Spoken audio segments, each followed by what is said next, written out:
Dear viewers, welcome to you all to this session, which is going to be the last session on the topic The Solitary Repast by William Wordsworth. In this session, several important things will be told.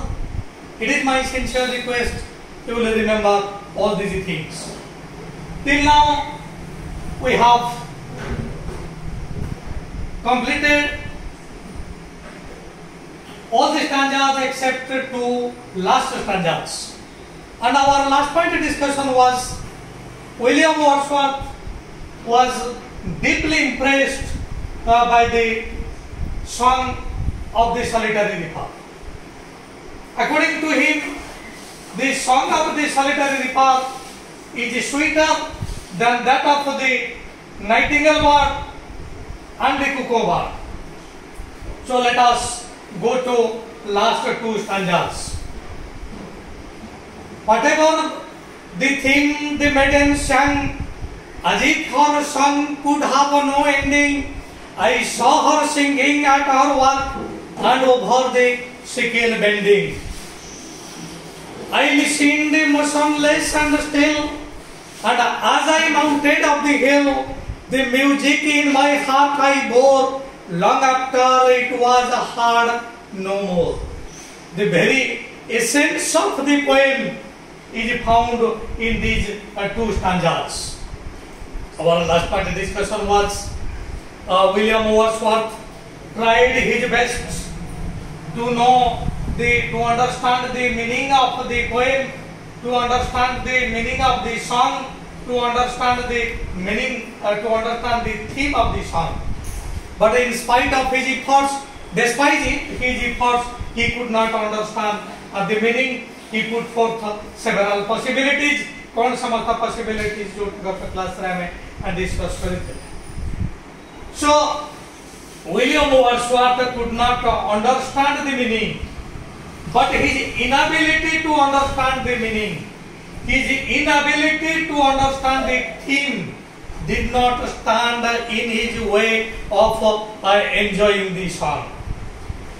अर्थात तांकर ए गीतर meaning बुझिबार असामर्थ्यता तांकर enjoyment रे बाधा सृष्टि करि नथिला. His inability, write on the sentence, the inability of William Wordsworth in understanding the theme of the song could not stand in the way of the enjoyment. से बुझी पारिले नाही तार मीनिंग की तथापि एटा तांकर एंजॉयमेंट रे बाधा सृष्टि करि नथिला. So he was deeply impressed. इते से impressed हे जाइथिले कि अनुभव करूतिले सते जेमिति ए गीतर एंडिंग नाही. There is no end to this song. ए song रो एंडिंग नाही. Look at this lines. Whatever the theme, से theme जहा हो ना कहीं की ए मेडन जो गीतटे गाउचे से गीतर थीम जहा हो ना कहीं की as if for song could have no ending. It seemed as if सते जेमिति. It is a grammatical concept. सते जेमिति ए गीतर आदौ एंड नाही.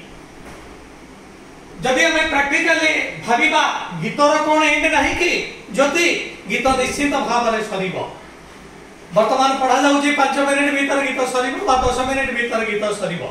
किंतु लेखक कोन पई कहिसंते there is no end to this song.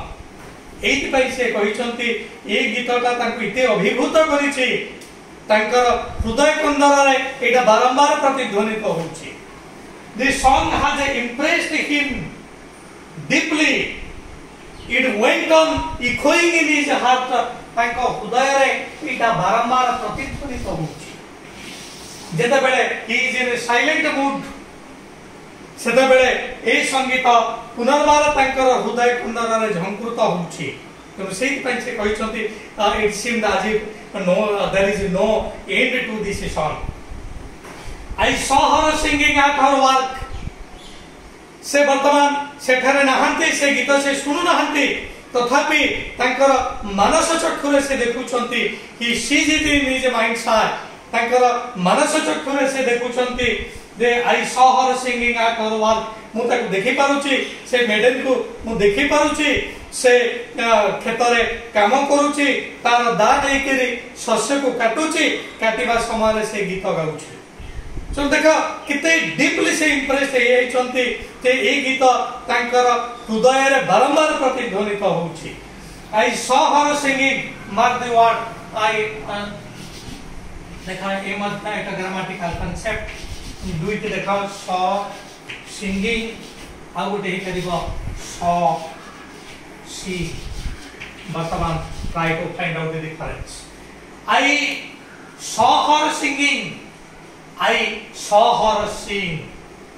So Rajit, can you tell me the difference? No. ठीक अच्छे. देखो, I saw her singing. अर्थात मु ताकू गीत गाइबार देखिली. ता गीत I heard her singing. Eighty saw her singing ei पारे बा heard her singing ei पारे. Saw her sing ei पारे बा heard her sing. अतनो saw singing एटी आरंभରୁ शेष पर्यंत मु ताकू सुनिछि. किंतु सहर सिंह मु ताको देखिली सेतिकी बेले जेतो बेले तार शेष स्टांजार अल्प किछि से बोलुथेला अर्थात संपूर्ण से बोली सारिछि अल्प टिके तार बाकी थिला सेतिकी मु सुनिछि तेन वर्तमान देखो सिंगिंग क्षेत्र रे इट इज इनकम्प्लीट आरंभ शेष पर्यंत किंतु सिंग क्षेत्र रे दिस इज कंप्लीट से पढि सारिछि केवल अल्प किछि बाकी थिला मो कानरे सेटा बाजिला तेणु लेखक एटी कहउचंदी I listened to that with rapt attention I saw her singing एटी सॉ हर सिंग हवा नहीं कारण he was there and he listened to that song from beginning to end आरंभ शेष पर्यंत से एटा सुनिचंती एवं वर्तमान से सेठारे नहांते तथापि से निजर हृदय कंदर रे एटा प्रतिध्वनित होतबार से जानि पाउछंती एवं जेतेबेले से कथा से माने पकोउछंती सेतेबेले तांकर मानस चक्षुरे it flashes in his mind सा मा तांकर मानस चक्षुरे एटा दिसुची जे से बेंड हे जाउची अर्थात से नई पडुची and over the sickle bending sickle ताको sickle you know the it is a tool for cutting something and it is a curved thing you know and say that को नहीं कर सीधा तो बड़े काटुची से तो बड़े एक गीत के से गाउची एवं एटा लेखक संपूर्ण भावरे ताको मने रखी छते लास्ट पर्यंत एवं को माने जानिचो एटा तार बहुत पारे 1960 मसिहा रे एटा पब्लिश होला so William Wordsworth is deeply impressed by the song. तेनु एटी मध्ये आमे गोटी गुरुत्वपूर्ण कथा ते जानिले तमे से गीतर अर्थ जानि पारो कि न पारो तमे से गीतर थीम जानि पारो कि न पारो किंतु जदि से गीत तमको भलो लागिछि तार मीनिंग जानिबार असामर्थता तमर एन्जॉयमेंट रे बाधा सृष्टि करिवो नाही eighty ताहाई हेछि the inability of William Wordsworth to understand the theme, the inability of William Wordsworth to understand the meaning, didn't stand in his way of enjoyment. So now come to the last stanza. I listened motionless and still. He कहते I listened. मुझे तब बड़े सुनुथले. I listened motionless. मोर गति संपूर्ण भावरे बंद किए. Motion you know, motion होची गति, less माने नहीं. अर्थात he could not move.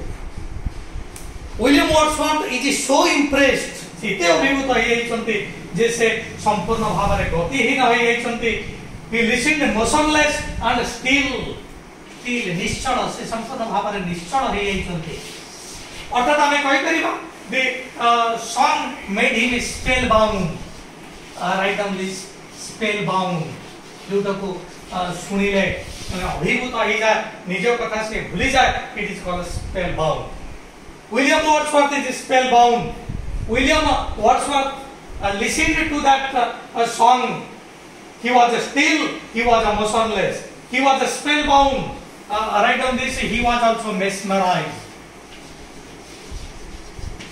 सते जमिति जादूकर खेल देखिले आमे जमिति चकित हो जाऊ मेस्मराइज हो जाऊ एटी से मध्ये स्पेल बाउंड हे छते एवं मेस्मराइज हे छते I listened motionless and still and as I mounted up the hill लेखक कहउछन्ते कवि कहउछन्ते जेतबेले मो पहाड़ चढ़ी कर आसिले जेतबेले तार संगीत सरी जाईछि I mounted up the hill कारण समस्त को जीवा को पड़िबो मते भी जीवा को पड़िबो कारण आम मानकर अनेक किछि कार्य अछि William Wordsworth was going up the hill to attend to his destination to reach his destination निज लक्ष्य स्थल रे पहुंचबा लागि से चलिथिले किंतु हठात ए गीतटे तांकर पाद को जाबुडी धरिछि से आ जाई करि नाहंते किंतु गीत जता बेले शेष होईछि he mounted of the hill to reach his destination निज लक्ष्य स्थल रे पहुंचबा को से आगे जाईछि mount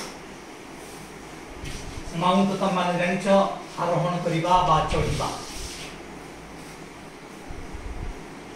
and as I mounted up the hill the music in my heart I bore long after it was hard and no more से कहउछन्ते कर्तव्य आह्वान अछि मते तो जीवा को पड़िबो तेनो जेते बेले मु गली when I mounted up the hill जेते बेले मु गली प्रत्येक समय जेते बेले मु मने पडुतला सेही जिनिस मोर मानस चक्षुरे सब गुडी को पूरी उद्भासित हो जाउछि मु सेते बेले अनुभव करूतली सते जेमिति सेही झियोटी मो निकट रे आसी करी सेही गीत को सुंदर भाव रे परिवेषण करूछि so look at this the music in my heart I bore it is very important thing तांकर हृदय रे से म्यूजिक ते संपूर्ण भाव रे रही जाईछि bore you know this is a past form of क्रिया बोर बहन करिबा that means he went up the hill carrying this song in his heart. Write down this sentence. William Wordsworth mounted up the hill carrying that sweet song in his heart. निज हृदय रे बहन करी से निजर destination लक्ष्य स्थल रे पहुंचबा को चली गले तेनो वर्तमान this is the end of the topic एवं तापरे से अनवरत जेते बेले से कथा तांकर मने पडुथिला सब जिनिस गोटी गोटी करी तांकर माइंड्स आय रे आसुथिला this is the end of the topic एवं जदि हमें आरा मोरल को जीवा आरा मोरल तमने लिखियो a thing of beauty is a joy forever सुंदर तृप्तिर अवसाद नाही जेते देखुथिले नुवा दिसु थाई this is the essence this is the moral आमे आ केते गुडी गुरुत्वपूर्ण कथा एटे लक्ष्य करिबा जो तमन जानिछो संगीतर विभिन्न श्रेणी विभाग रहिछि सेति मध्यरु गोटी होछि बालाड तनो ए जो संगीत the solitary reaper this piece of poetry this poem is a ballad you write down this it is a ballad तनो ballad cone ballad is a narrative event गोटी घटना को टिके नरेट करिबा वर्णना करिबा बा तबे एबल गबरार डेफिनेशन लेखा ballad is a story written in the form of a poem write down this it is a story written in the form of a poem एक गल्पटा जोटा पद्य आकार में रहिछि ताको हमें ballad बोली कहू तो दिस इज ए ballad तापरे ए पोएम को अधिक कैप्टिवेटिंग करिबा लागि एटा को अधिक आकर्षणीय करिबा लागि तमन को मु कहिछि जे प्रत्येक कवि तांकर लेखा को तांकर कविता को आकर्षणीय करिबा पई केतेक अलंकार र व्यवहार करिथांते प्रथम रे मु तमन को कहितले एवं अलंकार समत कोन कोन एटा तम पर मु छाडिथिली वर्तमान मु सेटा को तमको क्लियर करूचे several ornaments are used here ए लेखा को ए कविता को ए गीत को अधिक कैप्टिवेटिंग करिबा लागि विलियम वर्ड्सवर्थ अनेक अलंकार रे एटे प्रयोग करिसंती तार प्रथम अलंकार होची apostrophe write down this so apostrophe is one of the important ornaments एटा होची गोटे गुरुत्वपूर्ण ऑर्नामेंट जो ऑर्नामेंट एटी व्यवहृत होइछि विशेष भाव में this is used in the first stanza of the poem the solitary reaper what is apostrophe जेतबेले कोनोसी कविता रे कवि समस्त रीडर्स मानन को इन्वॉल्व करंती ताको अपोस्ट्रोफी बोली कहा जाय। एठी तमे माने देखा सॉलिटरी रिपर फर्स्ट स्टैंजा रे से समस्त को से इन्वॉल्व करछनी सब रीडर्स मानन को से इन्वॉल्व करछनी जोटा के फर्स्ट स्टैंजा रे अछि परवर्ती स्टैंजा रे मध्ये से पछाछनी अन्य मान को केही मते कहिबो कि सो एठु जणा पडुछि एठी विलियम वर्ड्सवर्थ केवल इन्वॉल्व नहांती सब रीडर्स माने मध्ये इन्वॉल्व अछंती। तेनो वक्ता श्रोता मान को नै करी अर्थात कोन थरे जदि उभय स्पीकर एवं जहा को कहा जाउछि when समस्त जेतबळे इन्वॉल्व होचंती it is called an ornament of apostrophe। तेनो एठी apostrophe ornament लेखक एठी यूज करिसंती एई सॉलिटरी रिपर पोएम को अधिक आकर्षणीय करिबा लागि। एको छाडी देले आउर मध्य ornament से समाप्त रहिछि another ornaments that is used to write down, that is alliteration। तेनो alliteration ए होछि आउ एक ornament जो ornament विलियम वर्ड्सवर्थ एठी यूज करिसंती ए पोएम को अधिक आकर्षणीय करिबा लागि। alliteration ओडिया रे त माने जणि छ एटा को अनुप्रास अलंकार बोली कहा जाय। alliteration होछि if a consonant letter is repeated, गोटे पंक्ति रे same consonant letter, if a same consonant letter if one consonant letter is repeated in two or more words, then those letters are to be known as they have adopted alliteration device। तेनो पंक्ति रे दुई तीनटी शब्द रे जदि दुई तीनटी शब्द रो आद्य रे जदि गोटिए कॉन्सोनेंट लेटर रिपीट हुए, फॉर एग्जांपल गोटिए क्षेत्र रे माने करा जो गोटिए लाइन में तमरा चारोटी शब्द रहिछि से चारोटी मध्यरो जदि तीनटी शब्द रे तीनटी क्षेत्र रे तमरा कोनोसी शब्द अछि यार स्टार्टिंग लेटर जहा आर स्टार्टिंग लेटर मध्ये से एटा जदि हबो तबे एटा को आमे कहबा alliteration डिवाइस। वर्तमान तम माने भी जानि परिबो एटा को तमर पंक्ति रो तम माने भी सब एटा को बाहर कर परिबो। या देखो इन the first stanza behold her single in the field, young solitary highland lass, you see। देखो फर्स्ट लाइन में तमर अछि सिंगल स्टार्टिंग वर्ड हला एस, द्वितीय लाइन में अछि सॉलिटरी एवं एडी सिंगल एवं सॉलिटरी एवं चतुर्थ लाइन में तार थर्ड लाइन में मध्ये अछि सिंगिंग, फोर्थ लाइन में अछि स्टॉप। तेनो एठी देखो कि बळी बाबरे यस कॉन्सोनेंट साउंड रो कॉन्सोनेंट लेटर रो रिपीटेशन हेछि ए होछि alliteration डिवाइस। आशा करूछि समते जानि नैथियो। तेनो कॉन्सोनेंट व्यंजन वर्ण रो जदि पुनरावृत्ति होछि एक शब्द रो आद्य भाग रे आरंभ रे सेटे को alliteration डिवाइस बोली कहा जाय। ए प्रकार डिवाइस प्रयोग करी कवि तांकर लेखा को अधिक आकर्षणीय करिथा। आ मध्य एक डिवाइस एठी परिदृष्ट होछि जोटा को कहा जाय consonants. So consonants is one of the devices adopted by William Wordsworth to make this song enchanting, to make this song thrilling, to make this song impressive। तेनु consonants होछि एक device. What is consonants? alliteration एवं consonants मध्यरे प्राय किछि difference राही।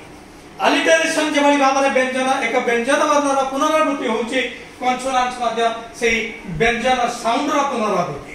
किंतु difference होछि alliteration क्षेत्र रे व्यंजन वर्णर पुनरावृत्ति होछि शब्द रो आद्य रे। एटा को माने रख alliteration क्षेत्र रे व्यंजन वर्णर पुनरावृत्ति होछि शब्द रो आद्य रे, किंतु consonants क्षेत्र रे व्यंजन साउंड बा व्यंजन वर्णर पुनरावृत्ति शब्द रो जे कोनसी भाग रे हेई पारे। जेभଳି भाबरे मु तमान को कहिली एटी सिंगल ले तुम्हारा आद्य अक्षर होची S, look at your book. Solitary रो आद्य अक्षर होची मध्य एस एवं तृतीय वाक्य रो सिंगिंग रो आद्य अक्षर एस, चतुर्थ वाक्य रो स्टॉप रो आद्य अक्षर मध्य एस। तेनु एठी जो सिंगल, सिंगिंग, स्टॉप ए गुडी सब एठी एस व्यंजन वर्ण पुनरावृत्ति होती ये हूँ अलिटरेशन कारण वाक्यर आद्य रही किंतु देख कन्सोनांट साउंड देख ये बिहोल्ड ये देख एल बिहोल्ड एल का शब्द आद्य नहीं एठी एल सिंगल क्षेत्र में एल अच्छी फील्ड क्षेत्र में एल अच्छी सॉलिटरी क्षेत्र में एल अच्छी एवं जेंटली क्षेत्र में एल अच्छी तेणु ये जो एल रो साउंड ए प्रथम स्टैंडर्ड रही एल रो साउंड एटा होती कन्सोनांट्स तनवी बुझियाला कन्सोनांट्स एवं अलिटरेशन एका करता अलिटरेशन व्यंजन वर्ण पुनरावृत्ति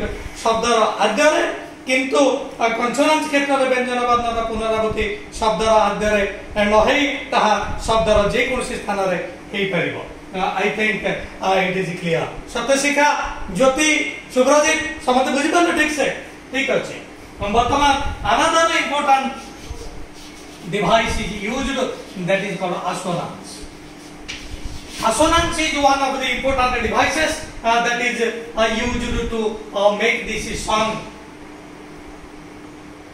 an impressive one. आगो impressive करिबा पई व्यवहृत होईची assonance मध्य ए assonance होची consonance एवं assonance व्यवहार कन्सोनांट्स होची व्यंजन वर्ण पुनरावृत्ति किंतु असोनांट्स होची भावेल पुनरावृत्ति यू राइट डाउन दिस कन्सोनांट्स जे भली भाव रे आद्य अक्षर न होई कर जे कोनसे अक्षर होई करिवो किंतु व्यंजन वर्ण हेतिबो भावेल पुनरावृत्ति शब्द रा आद्य रे नथाई भावेल मझिरे रही करी तार जदि बारंबार पुनरावृत्ति हेतिबो ताको हमें कहि परिबा असोनांट्स लुक एट द सेंटेंस देखो हर इति इच ई रो पुनरावृत्ति ई सिंगल क्षेत्र रे रही छी ई द्वि क्षेत्र रे रही छी ई फील्ड क्षेत्र रे रही छी ई तेनु जो भावेल रो पुनरावृत्ति हेई छी शब्द रो विभिन्न स्थान रे थाई करी this is called assonance.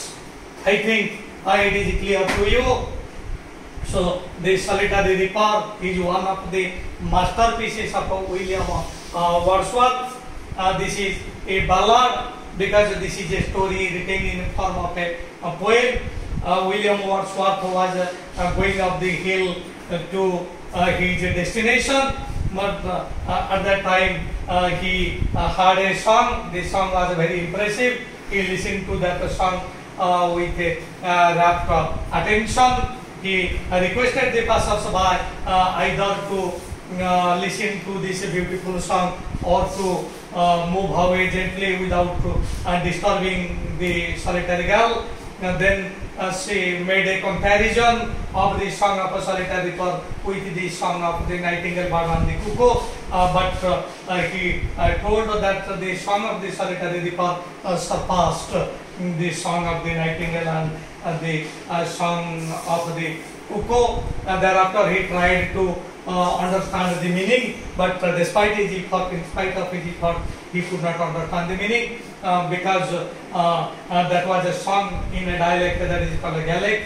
A Gaelic dialect सहित परिचित नथिले विलियम वर्ड्सवर्थ किंतु जने पोएम रो मीनिंग न बुझिले भी एटा एन्जॉयमेंट रे बाधा सृष्टि करि परिबो नाही तेनु विलियम वर्ड्सवर्थ बहुत भलो भाबरे ताको एन्जॉय कले पोएम जेता सॉन्ग जेता बले सरी आइछि निजर लक्ष्य स्थलरे से पुणी आगे गले किंतु ए सॉन्ग ता इते इंप्रेस करिथिला जे प्रत्येक समय रे से अनुभव कले सते जेमिति हृदय कंदरा रे सेही गीतटी तांकर बारंबार झंकृत होछि his heart always echoed that music एवं ए जो तापर 1907 रे एटा विषय लेखिले एवं ताको पब्लिश कले पब्लिश करी ए लेखाटी एते सुंदर हैला लेखा को अधिक आकर्षणीय करिता लागि एठी से अनेक गुडी ऑर्नामेंट्स रो यूज कले अपरस्थिति गुडी ऑर्नामेंट्स जेता बळे वक्ता एवं श्रोता उभय इन्वॉल्व होते सेठी अपरस्थिति रो अलंकार सेठी परिदृष्ट हुए जेता बेले अनेक शब्द आद्य अक्षर समान व्यंजन वर्ण हेई थाए ताको अलिटरेशन डिवाइस कहा जाय एटी अलिटरेशन डिवाइस मध्ये यूज हेइछि तापरे व्यंजन वर्ण आद्य अक्षर न थाई जदि शब्दर मझिरे बारंबार रिपीट हेइछि ताको हमें कहिबा कन्सोनांट्स ए मध्ये एक डिवाइस एवं अब एक गुरुत्वपूर्ण डिवाइस हेइछि जे भावेल अर्थात हम जो ए ई आई ओ यू तीन पांचटी भावेल अछि भावेल पुनरावृत्ति जदि कोनोसी शब्दर आद्य न होइकरी अन्य स्थान रे परिदृष्ट हुए that is called assonance. So this is the end of the topic William Wordsworth. ମୁଁ ଆଶା କରୁଛି ତମମାନେ ନିଶ୍ଚିତ ଭାବରେ ବହୁତ ଭଲ ଭାବରେ ଏଇଟାକୁ ତମମାନେ ବୁଝି ଯାଇଥିବ। ଯଦି କୋଉଠି ଅସୁବିଧା ହବ ତାହେଲେ ନିଶ୍ଚିତ ଭାବରେ ତମେମାନେ ମୋର ପୂର୍ବ ଯୋଉ 4-5ଟି ସେସନ ଯାଇଛି solitary for first session second session third session ଏ ସମସ୍ତ ମଧ୍ୟ ତମେ ଦେଖିବ ଏବଂ ଏ ସମସ୍ତ ସବୁଗୁଡ଼ିକ ଡିପଲି ଦେଖିଲେ ନିଶ୍ଚିତ ଭାବରେ ତମେମାନେ ଏଇ ସଲିଟାରୀ ରିଫର ସଂକ୍ରାନ୍ତୀୟ ଯୋଉ ସନ୍ଦେହ ଥିବ ସେଇ ସନ୍ଦେହ ସମସ୍ତ ଦୂରୀଭୂତ ହେବ। So now I am winding up this session, and before leaving you, I again request you, please like my channel, please share my channel to your near and dear ones, and please subscribe my channel so that I will get inspiration and I will go further and further. I will bring several important videos for you. Thank you.